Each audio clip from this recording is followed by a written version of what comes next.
No, and I will like the one time we did a whole podcast and then we go in to review it and you're like, "Wait, where are you at?" And then I'm like, "What do you mean?" And you're like, "Oh no, I put you in as a producer. You weren't recorded." So Amy's just talking to herself It's just the me whole talking to myself. Yeah. Well, you live and you learn. That's why Yeah. we do this, so that we can guide other people. Yeah. When our corporate comm team, which is like internal communication, was new, they did a whole video and everything with our president and forgot to record it. Yeah. Everyone does it. They had to This go is back. marketing. Yeah. It's marketing. Yeah. I mean, people that say that's never happened, I'm like, you're a liar. You're just Yeah. embarrassed because AI is that's supposed to solve that, though, right? do what? AI AI? is supposed to solve that. Mm, Yeah. Like, it's supposed to know what I was thinking and just do it. Exactly. yeah. Wait, it was supposed to hit its own button. What? Yeah. Yeah. All right. Cue the intro.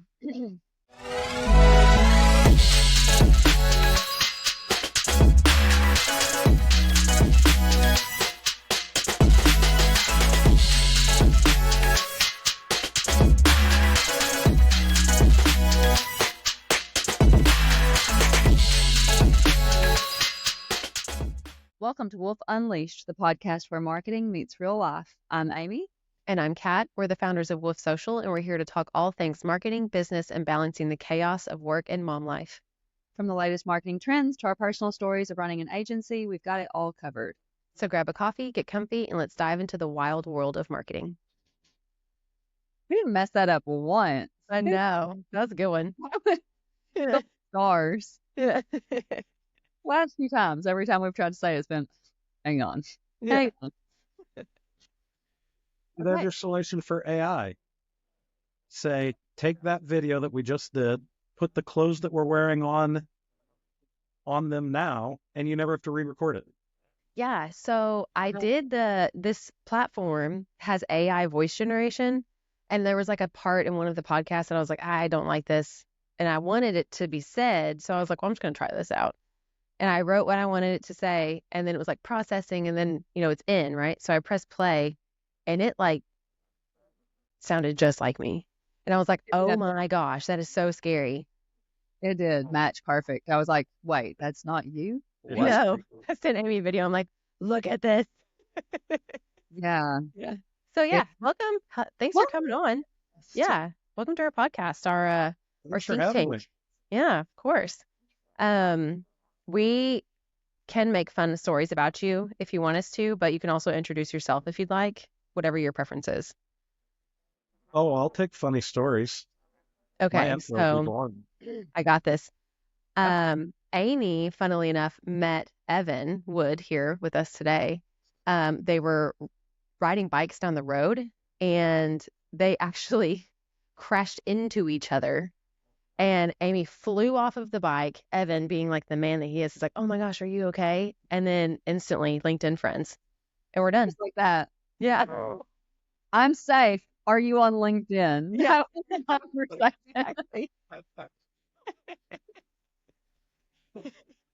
That could have been added to your post about our travel adventures yesterday, and it would have fit right in. Yeah, 100%. So That's an intro. Yeah. I why was don't you really tell us thought your I real was on story? to talk all things mom life and the chaos from a different perspective. Yeah. serious. So I don't ever know what anyone wants to know because it's really not all that interesting. Sure it I've is. built my whole career working with really cool people. I'm just not one of those. Oh, whatever. Yeah. Whatever. The cool rubs off eventually, like Yeah. onto you. But I'll tell you how I did meet Wolf Social was it didn't even exist, but I LinkedIn follow people that are interesting, and I build and keep track of what I call my talent bench on someone else's team. Oh. And so I'm always just watching, like, hey, who's doing and saying really interesting, useful things? And I don't have a need. I don't have a position. I don't have a service desire, but I'm just going to kind of keep track of these people.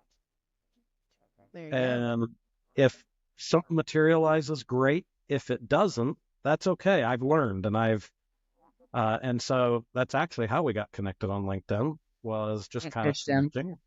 on And LinkedIn. then With smart comments. almost worked with a prior employer, Yeah. and that So close. didn't happen. And now I have strong interest, because of the way worlds are changing, in social media and marketing, of which I am neither.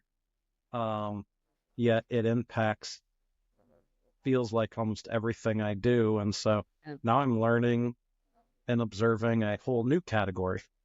Yeah. So that really is kind of how we all met. It is. And then I Bypass bullied to y'all. interesting Connect. facts. Yeah. And I I will. may have went over her on a bike, but I would have been oblivious enough that I didn't notice, and I just kept on going. That story Yeah. was so believable and so, like, you spun it up so fast. Yeah, once upon a life, I was in years ago, obviously. In high school, there was like you had to take electives, obviously. So I took drama class because I was like, this is easy. I'll do it. And like it was improv stuff. And I'm like, I am one of 12 kids. Like, surely I can be witty enough for improv. Actually super fun, not gonna lie. The dream. Yeah. That would be fun. I feel Yeah. like you have to be good at that if you have kids. Like, just because they have like the weirdest questions sometimes, and you're like, what do you say to this? Yeah. Let's come up with something. Well, it's got different now. So when my kids were, young, they'd come up with questions like, oh, we're not going to talk about that topic. I Right. need to make up a story about this. Well, now I have my oldest is 21, and I have a son that's 15, but my 21-year-old's talking about everything in front of my 15-year-old. So now it's like, well, I can't pretend. Yeah. No. I'm a little creeped out that we're talking about this. Yeah. So now I have to figure out, how am I going to navigate this one? And also, am I going to get in trouble by talking about this with? Yeah. Yeah. Yeah. I'm always nervous too, because I'm like, okay, you've asked me something, I'm having to improv because I can't, like, we're in a situation I can't dodge it. But I'm like, are you going to Google this at school and be like, whoa, my mom is a liar? Babies don't come from magic. Yeah. Things like that. So, yeah. It's horrible. Your I youngest have learned is a the art of girl. pretending not to hear. My youngest is a girl, so I have 2 boys and 2 girls. I've got the olds and the youngs, 21 and 19, and 15 and 14. Yeah. Yeah, I wouldn't know what to do. Like, I don't think most people would describe me as a girl dad, though. I don't think Why my is girls that? would describe me as a girl dad. Probably because I treat them like the boys. It's good for him. yeah. I'm not, other than the fact that I can sing every Disney princess song from memory, Yes. I Wait, what? really am not like the princess girly type. But what's your go-to Disney princess song? That's exactly what I was about to ask. We need this Part of answer. your world, of course. Ah, it's a good one. Good one. Mine is Belle from Beauty and the Beast, like the intro song. Mm. Yeah. Yeah, that is a good one. Well, actually, the real intro song is Bonjour. That's how Well, the movie starts. yeah, true. But I'm talking about like when she's like coming out, she's like little town, and I'm like, yes, to rock out. Like, It's funny when you listen to Disney, they just think of that, because she goes, full of little people. yeah. Like, she's just totally ripping on the whole town, saying these Oh, yeah. small-minded hillbillies. Yeah. I love it. Like, you don't pick up on that when you're younger. No. That's is what fun we have to, that song now. yes, yes. No, it is fun to go back and watch like the old Disney movies and like old like Nickelodeon shows and stuff like that. Because, Yeah. as a kid, like SpongeBob, for example, like you loved it, right, as a kid. But then when you watch it as an adult, you're like, oh gosh. Who let me watch this? Yeah, exactly. Yes. Yeah. It's the best. A few times the boys have been like, hey, we're going to watch this because everybody thinks it's cool. And I'm like, let's go on, turn that off real Yeah. quick. Who okayed this? Who authorized this? Yeah. Yeah. That's fantastic. It But is. also, so now this is a good segue to tell us about your daughter, because she does a lot of like really cool stuff. And I was trying to explain all of it to Kat. Yeah. Yeah. So I mean, that's a whole nother segment, but this is my true. family only does major medical. We don't do like scrapes and bruises. We only do Right. massive, long hospital stays. But Nice. my 14-year-old daughter is an above knee amputee. Wow. She was born with a series of different complicated syndromes and had it amputated when she was 7. And we decided we were never going to tell her no. She can't. Yeah. So she's just tried everything. We drove through Tennessee on the way. I don't even remember where we're going. Maybe Destin. It's about a 14-hour drive for us. And so we stopped in Knoxville, and this would have been about 4 or 5 months after her amputation, and we did a ropes course. Oh, So she's wow. up on the ropes navigating, our first prosthetic ever. And, you know, she's played softball and all sorts of activities, but she's really into parasports, which, side note, I don't know when this will show, but today is the kickoff to the Paralympics. And if you watch it, I promise the Paralympics will be more exciting and more compelling than the Olympics. The stories are unreal. The sports are unreal. But she's part of the U.S. national development team in sitting volleyball, 3-time gold Wow. medalist, winning. They're defending to go for a 4-peat this year. But her dream is to play in the Paralympics on the U.S. national team. She would love to be a part of LA 2028, but if not, there's a really good possibility for Brisbane in 2032. That's so cool. Very I cool. do agree that the Paralympics is more compelling than just like the regular Olympics. And like the sitting volleyball and like the tennis, like in the wheelchairs, I'm like, oh my gosh, like how, like what? How do y'all even do that? It's so crazy to me. It is really And if impressive. you really want to watch a my daughter does not like a lot of the wheelchair sports to play yet, Hmm. because she wants to be up and mobile, and which is a whole nother thing in the Paralympic community of what prosthetics or equipment people really like or don't like, and you know, a lot of opinions around it. But wheelchair rugby, What? Wow. oh, it's violent and it is awesome. Wow. Just colliding into each other, and it is you have to look it up and watch it. It is a tremendous sport. That's Wow. so I didn't cool. even know that was a thing. No, I didn't either. That's really cool. That is really cool. I think it's cool that she's like limitless, pretty much. Like Yeah. she does all the things. Whereas I will like wake up and twist my ankle and I'm like, I can't function normal today. I guess I can't do anything. And she's like, watch me. I mean, Yeah. it's really cool. And it's cool that y'all have like set her up for success with all that. And So it's wild. So we started before we knew she was going to be an amputee, and she's got a sense of humor. She is funny, like crazy funny. And we had a say goodbye to your leg party before she went down to her amputation, because her Yeah. friends were now going to have, hey, here's my friend who's now really different. And Yeah. yeah. she asked, and we did. We played pin the leg on the girl instead of pin the tail on the donkey. That's That so was great. I love it. that I love was it. the event. And so she's always just talked about it. And so she literally cuts off her pair of pants. Now, some amputees, which is fine, like everyone gets to manage it different, cover it up, and they want. No, she cuts off her pants and her whole prosthetic shows every time. See, I think like I like that because it's like, you know, it's your body, love it. You know what I mean? And so I think it's awesome because it's like, don't hide it. I mean, like I get like, yeah, it's probably likely a very difficult part of your life, but it's like what did that girl say? Taking Like, a moment and making it a movement. yeah. Yeah.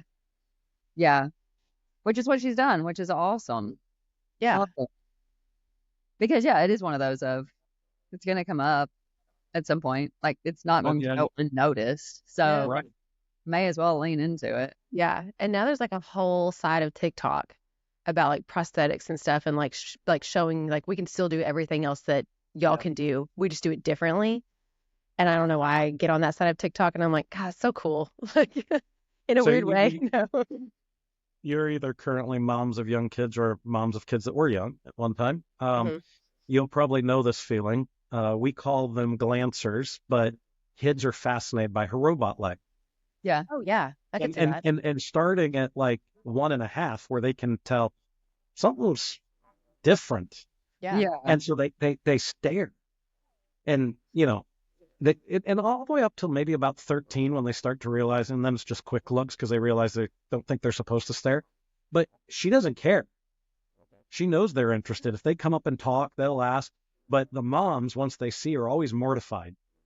We don't like, and we just Oh, get the biggest no. kick out of it because it's like the moms are so embarrassed. We're like, this is really no big deal. It's fine. But it always, especially at like the grocery store, I could see so that. we enjoy that.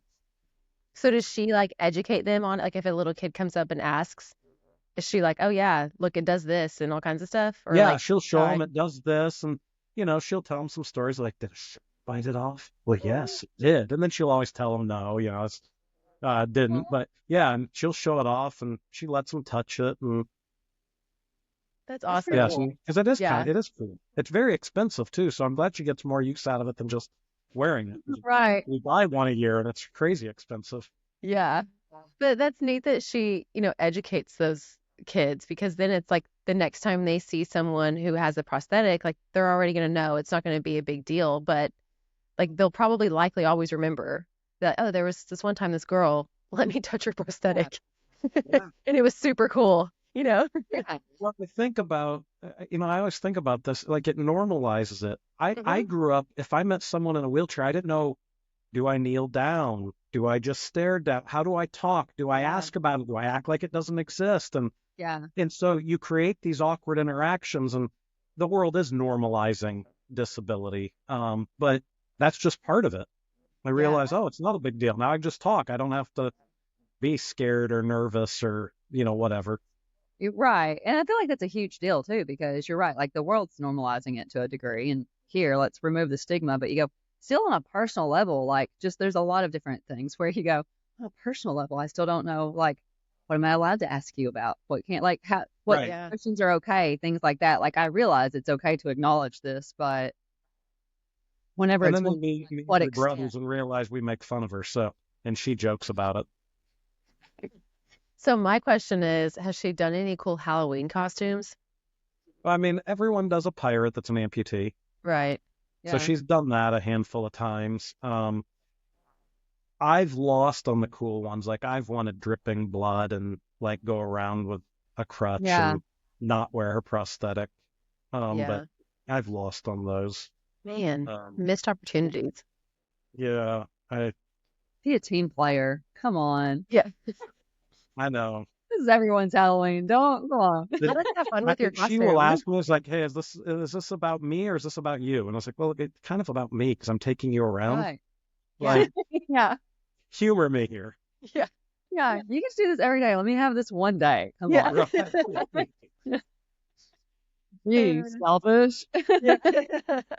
No, but it is great. The amputee community, like the people we've met around the country. I think she's been to San Diego. By the end of this year, she'll have gone to San Diego 5 times this year. Wow. There's a big community, a big organization called Challenge Athletes Foundation based out there. And so it's tied to that. Para beach volleyball happens out there. Wow. But she sits in these groups of teenagers her age. And I'll never forget the first time they're sitting at the pool. It's probably 7 or 8 preteens and teens, all with different amputations. And to listen to them talk, the stories they tell, the way they just make fun of each other. Someone might say to her, it's like, well, at least I have 2 feet. And she's like, but you have no arms. Or, whatever their conversation, the way they teach Right. things that we can't necessarily participate, but it's Right. hilarious to sit there and listen to them talk. And it's such a cool community and just so different. I mean, That it's a is really great I wouldn't have known mindset to existed. have.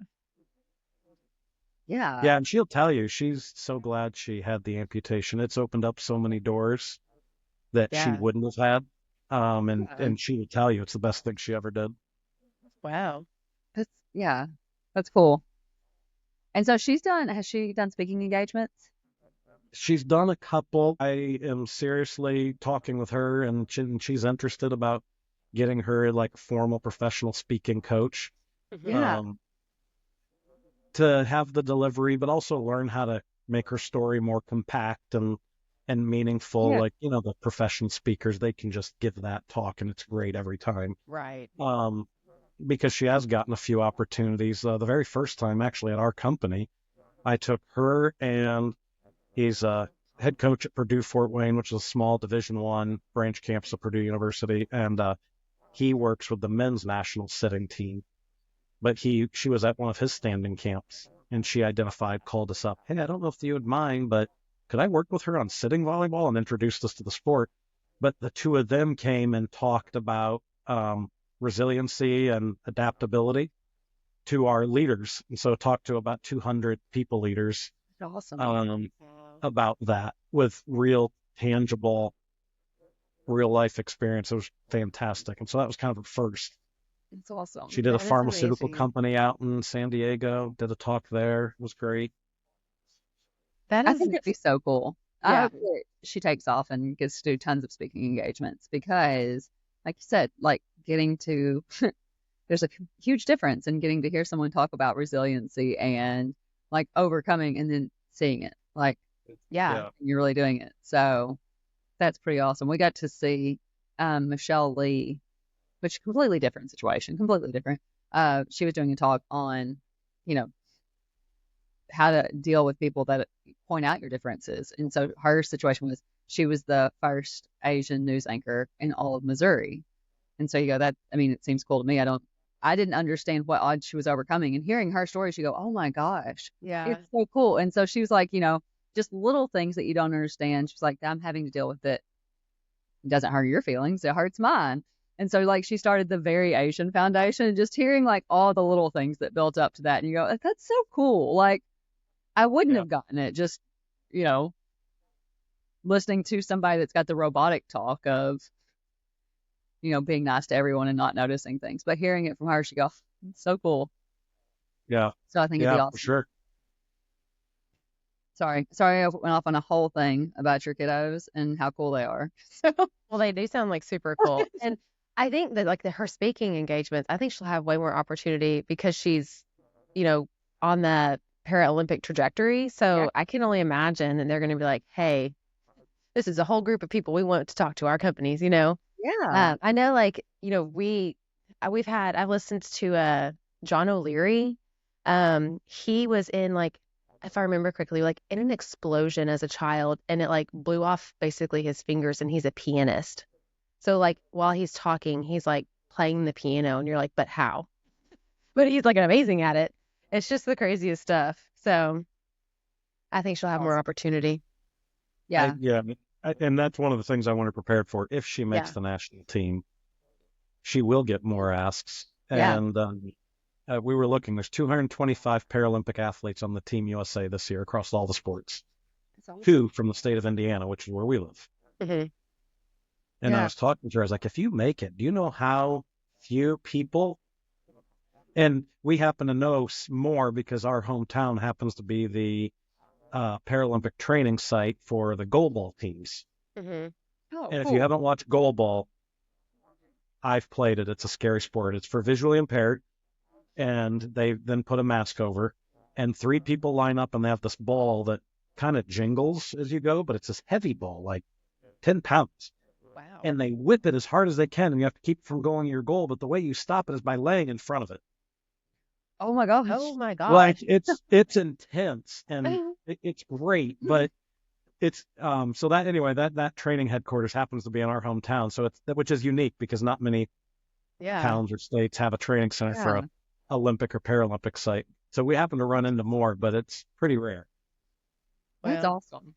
I love sports, but honestly, I don't know why I think about this, but I always think of like, who invented this? Like golf, for example. Who decided we're going to take this tiny little ball and this really long club and we're going to hit it from one spot of this grass all the way to the other side and get it in this little tiny hole?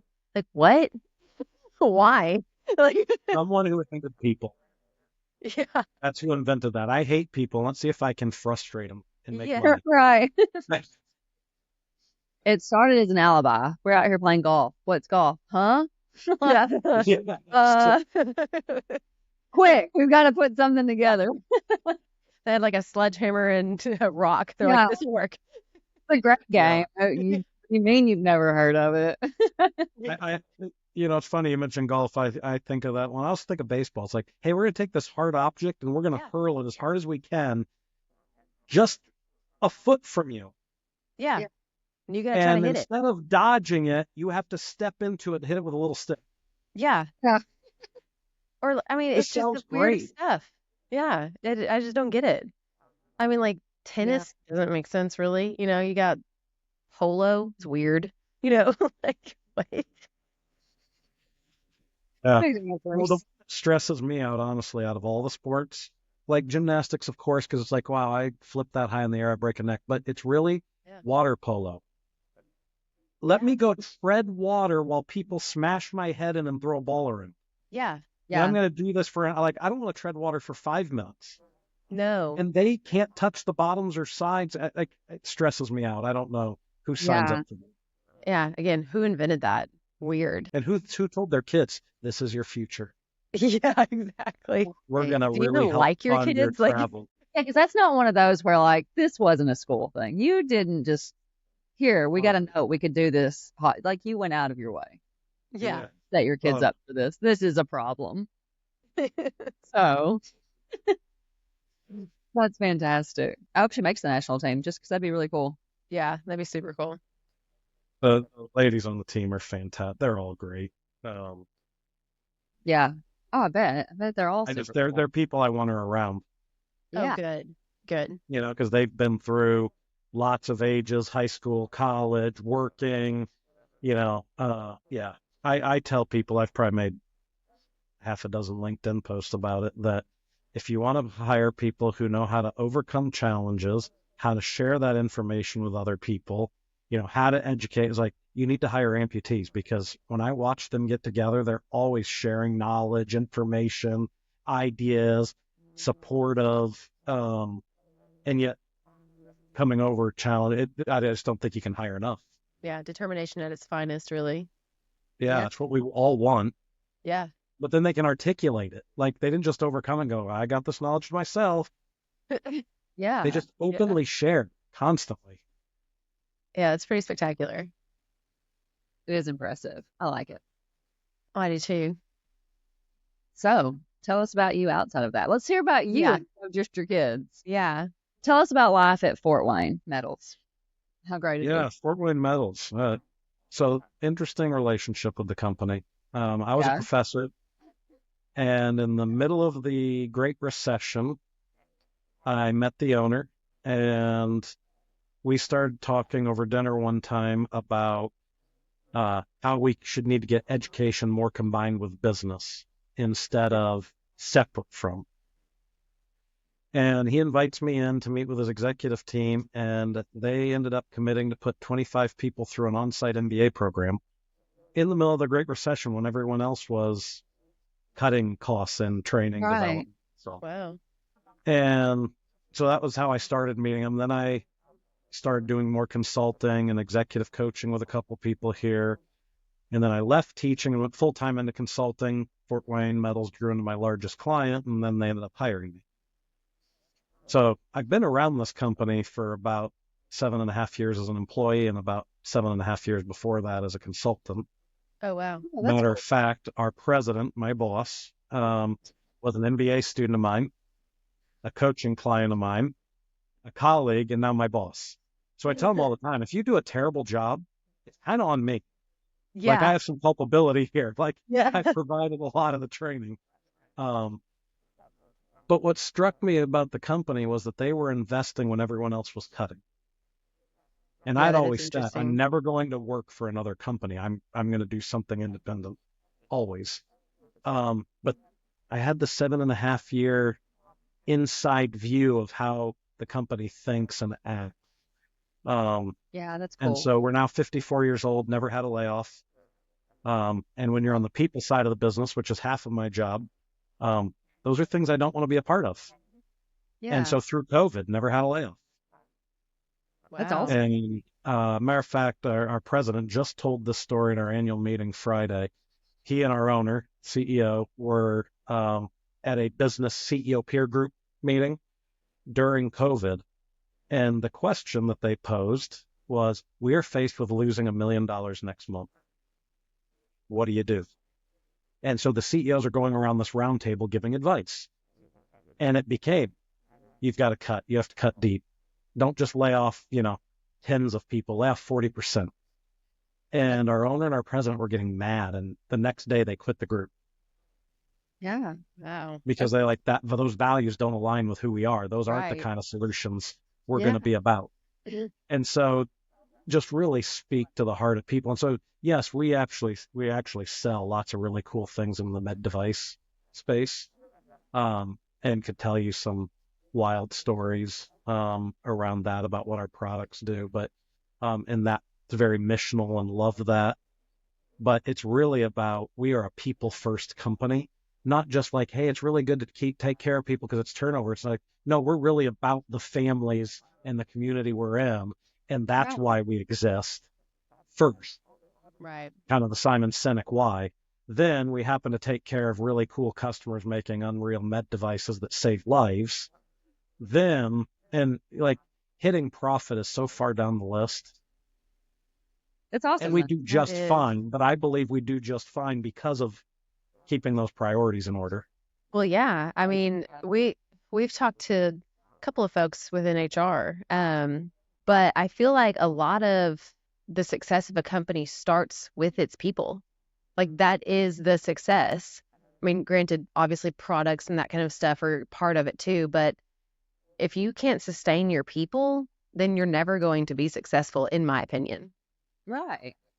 No, it's true. So to go that 54 years with no layoffs is impressive, especially in these last few years where you go that kind of became a norm for a lot of people of it's not if you get laid off, it's when. And you go, that's a terrible mindset. Like that's a is. terrible way to go to work every day of it hasn't happened yet, but it will. And you go, who wants to do that? So Went through a massive hiring phase. We hired 322 last year, and the year before that was 308 or so, give or take a couple, but over 300, 2 years in a row. We're only 1,750 people. So that's a mass influx of people that didn't even go Yeah. through COVID with us. right. Don't know the history, have worked in other companies, and have often been waiting. So when's the other shoe going to drop? Oh, no, it doesn't. That's not on the table. Yeah. Wow. They just haven't had that experience of safety and security, and which then I think allows them to bring their best self. Yeah, because they're not scared all the time. Yeah, we don't I mean, I think fire of you and people. your Enneagram 6 being scared of everything. All the times. Yeah. And like as an employee, it's even worse because it's really like a, hey, can we talk about something? Why? Why do you want to talk? What's about to happen? And Right. so I think it makes a huge difference to just, you are the safety net for your employees. Yeah, So, you have the security. And I think you're absolutely right that if they have that security, they're going to be, more creative. They're going to work harder. They're going to have more initiative because even if they mess up, it's not like, wow, you messed up, you're gone. Right. It's always a learning opportunity. So I think that's really fantastic. Right Yeah. before we hired him, I was consulting and aware of the story, but we had 2 employees that got fired because some product had touched the floor, and it's med device, and we can't sell dirty products. yeah. And they tried to clean it with Drano. Now, they weren't in trouble for trying to clean it with Drano because they were trying to clean it. They didn't know that you can't do that and what that could do to the material and stuff. What they got fired for was, as we were trying to figure out what happened, they lied about it because they thought they would be in trouble. And it's like, you're being fired for lying because we have to be able to correct mistakes, not because you tried something like, oh, you tried Drano, you didn't know. You're not the engineer or the chemist or whatever. Like, Right. great, you tried, but you're in trouble because you lied. And if you not lie fair. and then we ship that to the customer, bad results. Yeah. But yeah, for trying and failing, we tell everyone, we go through new higher orientation, and a lot of senior leaders get around. And we've got a guy who's been here 42 years and has tried and failed more than he's tried and won. But when he's won so big that and so he's one of our Right. executives. Long history in the industry. Everyone in the industry knows him. And I ask him all the time, I say, Jeff, how much product have you scrapped? And the answer's in the millions Yeah. of dollars. And we're like, you will throw away product that you messed up on. It's okay. Don't be scared of it. Keep working on it. That's And try to awesome. instill that in people so that again, they're creative. They improve processes. They'll try to fix stuff. Yeah. And I think that's important too, because it is one of those, like you said, that openness of, I tried and I didn't do it right, but at least I can tell you about it without fear of like, you're going to shame me in front of people or let me go type thing for the effort. And especially in what y'all do, like it's such a big deal. Working in healthcare forever, it's so different now in marketing because everything I'm like, no one's going to die from this. Like a post goes up with a typo, no one's going to die. It's going to be fine. At most, you're going to get some jerk that comments, you're fine. Everything's survivable here. In healthcare, though, is a completely different thing of like, you had to have that trust in everybody because, we were making medicines that are going to be infused IV. And so you go, if you have a doubt, get rid of all of it. Don't take a chance because, a couple of mils errors can actually kill somebody. And so it was Curious, did you change what you were going to say there? I thought for sure you were going to try to make a really cool slogan like, if you have a doubt, throw it out. I was going to do that, and I did change. You paused right in the middle, and I'm like, I did. I was like, no, it that was rhymes. I can't do funny. this. Yeah. Like she just went away from that. Yeah. We're going to steer the other direction. Should have kept on that road. Something the other day that rhymed too, like during our interview time. And I was like, what is this? What is with the rhymes? I don't know, but you were rhyming several times yesterday. It was like a In Dr. like the Seuss midst book. of all of the destruction we were dealing with. It Yeah. was the most chaotic day I've ever experienced. But we made it. Again, survivable. You have 14 and 11-year-old? 14, 13, and 11. Yeah, there's no way yesterday was the most chaotic day. Well, I'm just talking about like me personally. Well, I've had some pretty chaotic days. My son has fallen off of the back of a golf cart and gotten a massive concussion, which ended up going to Le Bonheur because they thought his heart was messed up. That was weird. That was chaotic. He's also gotten ran over by the same golf cart and broke his leg. Yeah, so I've had chaotic days, but yesterday was like unexplainably chaotic. It was like one thing after the other where we're like, can we just get back to Arkansas? Yeah. How close are we? We'll never come to Missouri again. And it was funny because like as soon as we passed the state line for whatever reason, we were like, oh, we can breathe now. We're back. Back in It the wasn't us. It was Missouri. That was the problem. Understand. So, yeah, it was interesting. It's a story we can tell our grandchildren, when we were growing up, we had to drive in 104-degree weather. Almost got hit by a semi, but we made it. Yeah. We didn't die. Didn't die. You can handle anything. Yeah. It's marketing. It's an adventure. But honestly, like I got home and, was like putting all my stuff away and it like hit me, Amy. I was like, we literally could have died. Like close. It was close. Close. Like we could have died. I was telling Andy about it this morning because he was like, so what happened? And I was like, and he was like, also, how did you not panic? I was like, I don't know. I was like, so the truck's coming. He's like, and so you had to speed up? Like you sped up going toward it? I was like, we didn't have an option. And so he was like, wait, where did it happen? I was telling him where we were on the highway. And he was like, wait, that's a divided highway. Like, yes.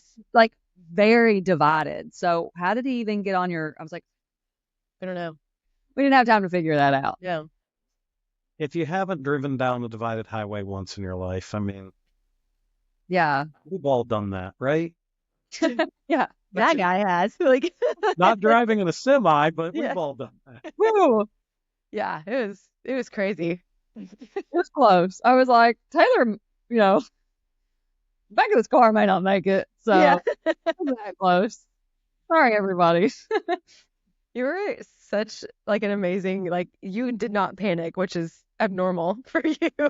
You were so calm and like knew exactly what to do. And I was like, who is this person that's driving? Bart Macklin, FBI. Yeah. Defensive driving 101. Yeah, it was crazy. No screaming or anything. We made it. Yeah, no screaming at all. Well, So talking about high stress situations, though, going back to other things that you're involved in, Evan, Hope's Harbor, because we've both had chaotic like kid stories. You have more than me, but I know that like y'all got started with a NICU and things like that. So tell us about Hope's Harbor, how you're involved with that now. Hope's Harbor is an industry that I hope most people don't ever learn about, Right. but it's hospitality house industry for parents who have kids with severe illness and long hospital stays. And Yeah. so it provides kind of that home right on the hospital's campus and food, place to go take a nap, shower, sleep at night, so you can stay close. Because if you had anyone, whether it's a child or not, in the hospital, you know the doctors don't round on a schedule. Right. No, And you want to be nearby and you want to run over. Or if the nurse says, ooh, the monitor shows this, you want to run over. But you also can't stay in the room, especially if you think week, month-long type yeah. hospitalization. You can't stay in the room 24/7. Yeah. You know, or you might have a family who just checked out, had young kids. Well, they want to parent the young kids and not ship them off to grandma and grandpa for a month, but yet the young kids can't be in the PICU. Yeah. And so how can they, and so the playroom, and they can have a family dinner and they can sleep in the same room, but yet they're right there at the hospital and they might be 2 hours away or an hour away. And so my 19-year-old, how we ended up getting connected, my 19-year-old was a twin. The twins were born 11 weeks preemie, Emmy and Reese. Reese had a series of heart complications, and so the hospital here in Fort Wayne didn't have a pediatric cardiovascular surgeon, so we had to go to Indianapolis, which is about 2 hours south. And at first, the insurance was like, well, we have to move Reese, and just Reese. And we're like, no, you'll move them both. Well, Emmy doesn't have a reason to move. So we're like, no, we have a reason for Emmy to move. We're not having 11-week preemies 2 hours apart. I was like, we're going to end up with more insurance costs for our mental health and driving accidents than you will for paying the transportation to move them. But they got moved down to Indianapolis. We were down there for about just over 8 weeks. And ended up the first time, the way things work, I have to see if I can get this right. A friend of a friend of a friend of a friend of my in-laws. I think there's 4 friends of. Wow. Yeah. Heard at their church that there was a family in need that was coming from Fort Wayne. They met us. This was at 11 o'clock at the entrance of the NICU where the ambulance had brought them in. Met us there, introduced themselves, and says, we have a home above, an apartment above our garage that we keep for missionaries home on furlough, but none are here right now. Do you need a place to stay? Wow. And for over 8 weeks, we stayed in this house. It was about 10 minutes from the hospital in Indy. Well, in future times, that's taken up, and it's a little awkward to call people that you just met and say, hey, can we stay at your place again? I know we don't know you that well, but, you know, and they probably would have said yes. They were wonderful people, but we found that the hospital down there had a home, and lots of hospitals of any size do have these hospitality houses. And I don't know how we get through the experience without it. And so Hope's Harbor, well, we never stayed there, is that type of hospitality. And I get it. I understand it. I saw the need firsthand. And so it was a way to, I don't have like unique skills and talents to build and give things like that, but I do get administration and policy. And so serving on the board was a great way to give back and, you know, participate in families because I know what we got out of it. Right. And it is. It's one of those, it's the club that no one wants an invitation to when you become a parent that's in that situation. Whenever Murray was born, we didn't have, you know, UIMS didn't have any that we were aware of. They didn't have any kind of a housing unit like that or anything. But they did have a couple of rooms there with like separated out. It was kind of like you're in a 1-bedroom apartment almost. And then they had the community, like the little communal kitchen and things like that.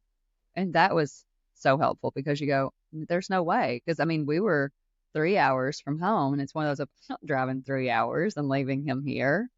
and then Yeah. drive. Like, no, I'm going to sit here. I'm going to be that person that will just stand outside the door, I guess. Right. And so it was helpful, but to see the amount of effort and volunteer work that went into it of people dropping off things like tiny shampoo bottles and face wash and peanut butter crackers for the moms that were nursing. And you go, none of those people probably thought that was a massive donation by any means. Like, here, I've got a bunch of travel size shampoo bottles that I was going to throw away. And you go, that was a huge, it was a big impact. Because you go, Yeah. I'm over here. I'm on day 4 of I'm not leaving. I'm just sitting here. So, yes, like those little things are appreciated. And so I think places like that are awesome. And seeing like their needs. You rarely end up in the hospital planned when it's a child. Yeah. Mhm. It's usually unplanned. And to your point, you're not leaving. You don't want to mess. So you're not going out to the grocery store to pick up supplies that you didn't bring with you either. No. Right. And it's one of You those, know, like, where are we right? going to put it? A lot of times, like, I don't have anywhere to stash it right now. So I'm not going to go buy a full size bottle of anything because I'm basically running back and forth between this room. So yeah, just the little things, you go, it made a huge impact. And so I think that's something like, I love seeing their post pop up on LinkedIn of, hey, we need things like face wipes and face wash and stuff like that, where people are going, do you really need that? Yes. Oh my, Yeah. yes, they really need those things. And it's not a huge contribute, but it makes a big impact. So Yeah, it ends up being huge. Meeting yeah, people where they were at and things they didn't have, and one less thing to worry about. 'Cause you know, your experience in the NICU, all your brain energy is going to, okay, what the doctors say. And if you're like me, yeah, you're Googling and reading, Mayo Clinic's view of these medical diagnoses and what does it mean and what does this number mean? Like you learn the whole yeah. monitor around you, and Why is everything deep? you start monitoring, watching, and so you're trying to figure it out. Your brain's exhausted. So when you can just start ticking off the list of things you don't have to think about, and Yeah. you can give all that to the kid Yep. and their care, it is night and day. Yeah. Even things as simple as, there were a couple of people that here I can't make a huge monetary donation. I mean, you see people come in and out with their stuff. They would bring lunch. Like here, I just brought a couple of pizzas, things like that, where you go, there was a family, Andy's sister lived in Little Rock, so that was helpful. Like she could bring things by, she would bring by lunch, things like that. There was a family though that they had small kids. They had twins that were in the NICU. You could tell, like, because the other thing too, like aside from the stress of your child is, the bills that are racking up. Like Yeah. I was not killing it by any means when we went into the hospital. I was in healthcare. We were making enough of, okay, we have planned ahead for these different things. We did not plan for this at all. And the bills are racking up. So it's we can't afford, we're not going to go out to eat because that's crazy talk right now. We're not leaving anyway. But the hospital restaurant's not cheap, or the No, not at cafeteria. all. And it's not open at like, you're awake at odd hours waiting for rounds. And so by the time the doctors have gone through, cafeteria is closed. And you go, I didn't really want to eat out of a vending machine tonight, but here it is. And so people that would like drop off pizzas and things like that, you go, you are a lifesaver and you don't even know it. But there was a little family that I didn't think they had eaten. I was concerned, like, are y'all eating stuff? Because I know she's nursing. It's you and your husband. I haven't seen y'all eat anything. Oh my gosh. And so he'd snuck out and got like bread that he's got tucked away in this little locker thing. A different family, I guess, had taken it. And you go, this is so sad. Like, it was so sad to see of like, this is the kind of struggles that you don't realize that other people are having of we're all in this little like NICU unit together. You've stolen this guy's bread. I don't think they've eaten anything. And so then like these volunteers come through like, hey, here's like peanut butter crackers. Here's a little snack bag. And you go, these people like legitimately depended on that. And so you go, it's just, I like seeing their posts because you go, truly anything you donate in that situation, I feel like is wildly helpful and appreciated by somebody, even if you don't think it's a major thing. So it was eye-opening. Our house has 13 rooms in one, and then on the other hospital campus has 4 rooms. It's So awesome. 17 rooms in town. And we're run 90, I'll get the number wrong, 96, 97% capacity, which Wow. means we're over capacity. Sometimes Yeah. we can't take everyone. And the team's amazing. They think, and so volunteers come in and provide lunch, meals all the time, stock cabinet full of grab and goes, whether it's Pop-Tarts or granola bars or, bag of almonds, fruit, whatever. Yeah.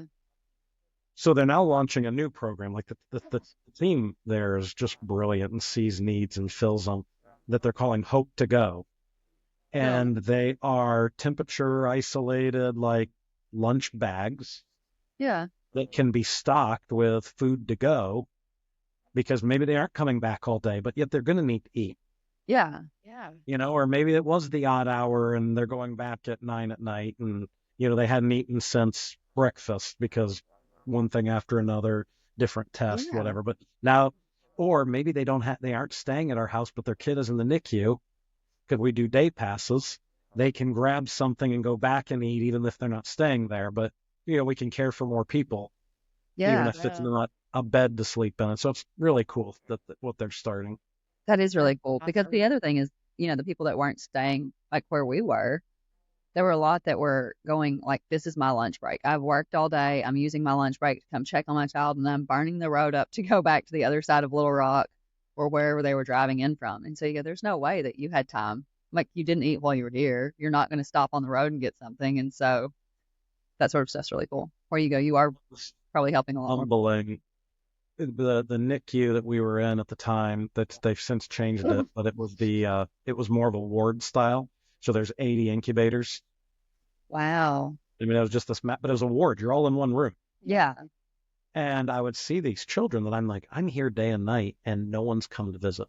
Yeah. And I was getting mad. Yeah. We went And then you'd see them on Saturday and you'd realize they live 3 hours away and their job isn't letting them. Yeah. And it's Oh the only my way they can gosh. pay. And so it's not that they don't care for the kid. It's they literally can't, but then they'd be there all day and night, Saturday and Sunday, and they'd have to go back and work. Yeah.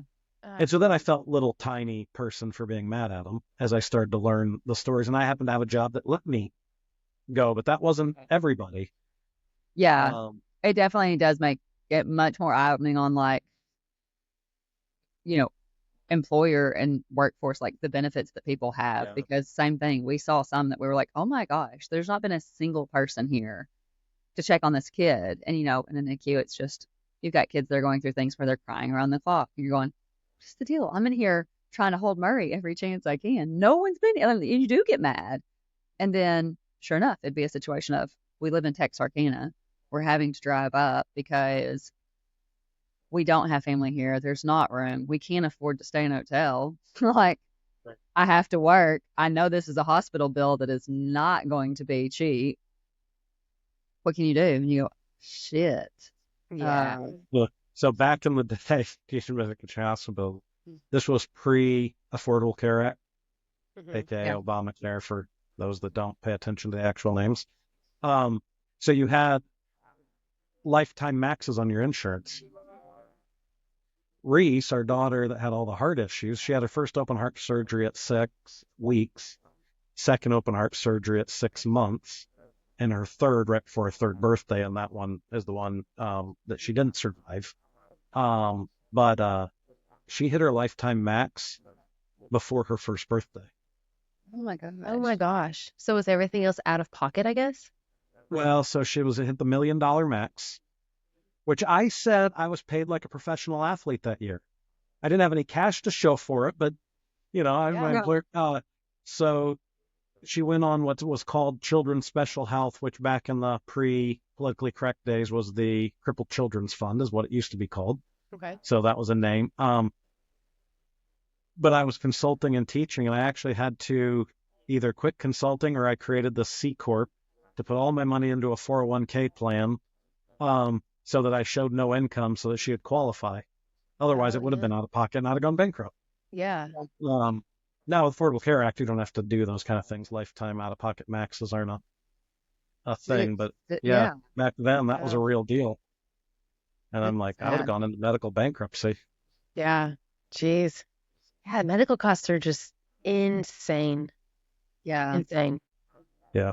Outcomes are insane too, though. I mean, it goes hand in hand. Like, Yeah. obviously, we're in the industry and we don't make end devices, but we sell to the people that do.